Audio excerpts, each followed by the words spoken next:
পরবর্তী কোশ্চেনে যাই। আমাদের থেকে চ্যানেল 24 চলে যাচ্ছে যে বৈষম্য বিরোধী ছাত্র নেতারা, ছাত্র জনতার নেতা যারা জুলাই আন্দোলনের নেতৃত্ব দিয়েছে, আমরা দ্ব্যর্থহীন ভাষায় বলতে চাই, তারা যখন রাজনৈতিক দল করতে চায়, বিএনপি নেতারা তাদেরকে কিংস পার্টি করছে এরকম কেউ কেউ বলে। আমাদের দর্শকরা কিন্তু আমাদেরকে বলে যে বাংলাদেশের প্রথম কিংস পার্টি হচ্ছে বিএনপি, এবং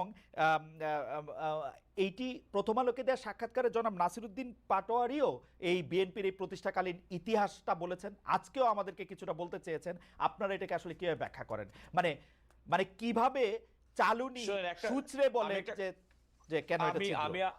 আমি আপনাকে এত কথা বলি যে জন্ম হোক যথাযথ, কর্ম হোক ভালো, এটা তো আপনি মূল জিনিস আসলে খেয়াল করে দেখবেন। এটা কিন্তু প্রথমত বুঝে রাখতে হবে। প্রথম কথা হচ্ছে যে বাংলাদেশের রাজনীতিতে 2024 সালে যে দলই করে না কেন, কিংস পার্টি কি একা শুধুমাত্র যদি আপনাদের সংজ্ঞায়িত যদি হয়, তাহলে রাজনৈতিক দল হিসেবে শুধুমাত্র একমাত্র বিএনপি, একমাত্র কিংস পার্টি না, জাতীয় পার্টি। হ্যাঁ, বিএনপি জাতীয় পার্টি ভাই ভাই। আমি এর বাইরে কি আপনি ছিল না? আপনার কি মনে আছে ওয়ান ফেরদৌস আহমেদ করেছি 1/11 সরকারের সময় তাদের প্যাট্রোনাইজেশন? আপনি কেন ভুলে যান খালেদ? না, কারণ দলই নাই আর দলের কথা মনে রাখবো। এক্স্যাক্টলি আজকে বিএনপি আলোচনার মধ্যে আছে, এই কারণে বিএনপি হচ্ছে বাংলাদেশের আগামী দিনের রাষ্ট্র ক্ষমতা প্রত্যাশী প্রধান কন্টেন্ডার। এই কারণে আজকে বিএনপি নিয়ে যে কোনো আলোচনার মধ্যে বিএনপি আসবে। ওদেরকে 40টা বছর সময় তো তুলে দিতে হবে। বিএনপি আজকে রাষ্ট্র ক্ষমতার প্রধান কন্টেন্ডার, সেইটা তো একটা ক্ষমতার মধ্যে দিয়ে গিয়া ওদেরকে দিতে হবে না সেই সময়টা। আপনি আগে না কিং পার্টি আমি বলছি না। আমি যদি নাসিরউদ্দিন পাটোয়ারি তারা যে রাজনৈতিক দল করছে, বিএনপির প্রতিষ্ঠাতা শহীদ প্রেসিডেন্ট জিয়াউর রহমান বাংলাদেশে বহুদলীয় গণতন্ত্রের প্রবর্তন করেছিল, একদলীয় শাসন ব্যবস্থা থেকে করেছিল। সুতরাং বিএনপি নেতাকর্মীরা যত দল, তাদের রাজনৈতিক শক্তি, তাদের রাজনৈতিক ইচ্ছা, রাজনৈতিক কর্মসূচি পালন করবে, এটা তো বিএনপির অখুশি হওয়ার কিছু নেই। বিএনপি বরং খুশি হবে, কারণ তাদের দলের নেতা আমাদের দলের মানে যে নেতা, মূল নেতার। কিন্তু এইটা বলেন তো কাজল ভাই, বিএনপি অকারণে কেন ছাত্র জনতার এই পার্টি মানে এই বৈষম্য বিরোধী ছাত্রদের অকারণে একটু খোঁচাখুচি করতেছে না? কিছু হইলে বলে যে যেমন দেখেন এক্সট্রিম। আপনি আমাকে বলেন কিছু এক্সট্রিম আমার মনে হয় যে কোনো একটা বক্তব্যের আইসোলেটেড কোনো পার্ট নিয়ে সেটাকে একটা মিসইন্টারপ্রেট করার সুযোগ থাকে। আমি যে কোনো সময় আপনি যখন খুব একটা যে কোনো একটা পুরো একটা বক্তব্যের মধ্যে, সে ফর এক্সাম্পল খালেদ, দেখেন আমরা তিনজন মিলে টক শো করলাম, এর মধ্যে কমপক্ষে 1000টা সেগমেন্ট করা সম্ভব যেখানে আমাকে এক পক্ষে ইয়েস দিবে আর এক পক্ষ নেগেটিভ দিতে পারে। এটা সুযোগ আছে। এবং ভার্চুয়াল দুনিয়াতে সমস্ত কথা, বিশেষ করে মিডিয়া, আপনারা যারা কাজ করেন, প্রিন্ট মিডিয়া বলেন, ইলেকট্রনিক মিডিয়া করেন, একজন বক্তা 1 ঘন্টা বক্তব্য দেয়, তার জন্য সীমাবদ্ধ সময় থাকে 1 মিনিট।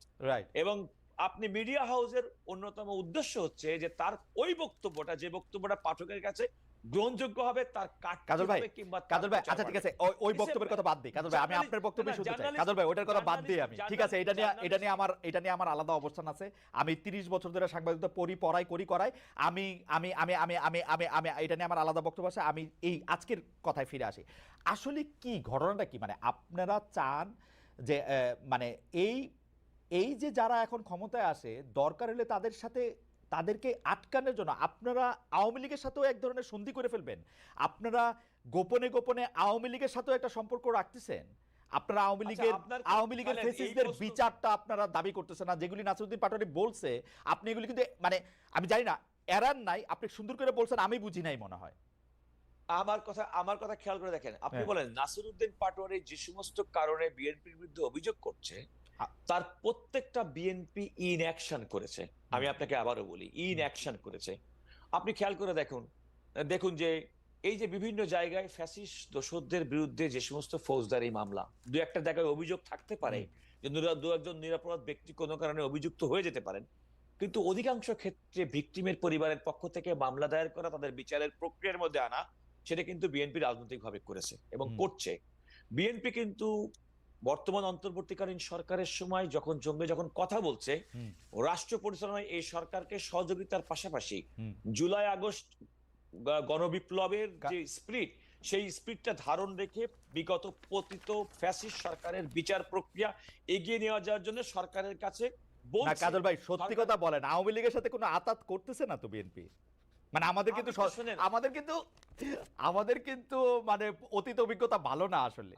আমি আপনাকে খালেদ এতটুকু বলি, বিএনপি সম্ভবত বাংলাদেশে এমন কোন দেউলিয়াত্বের শিকার হয়নি জি। যে বিএনপি জনগণের কাছে তার যে কমিটমেন্ট, হ্যাঁ, সেই হ্যাঁ। কমিটমেন্ট এবং আওয়ামী লীগ- জনগণের আস্থার বাইরে গিয়ে হ্যাঁ, আওয়ামী লীগের উপর ভর করতে হবে তার রাষ্ট্র ক্ষমতা আসার জন্য। হ্যাঁ। মানুষ অশুভ সন্ধি তখনই করে যখন কোনো কারণে তার নিজের কোমরের জোর না থাকে। ওকে। আমি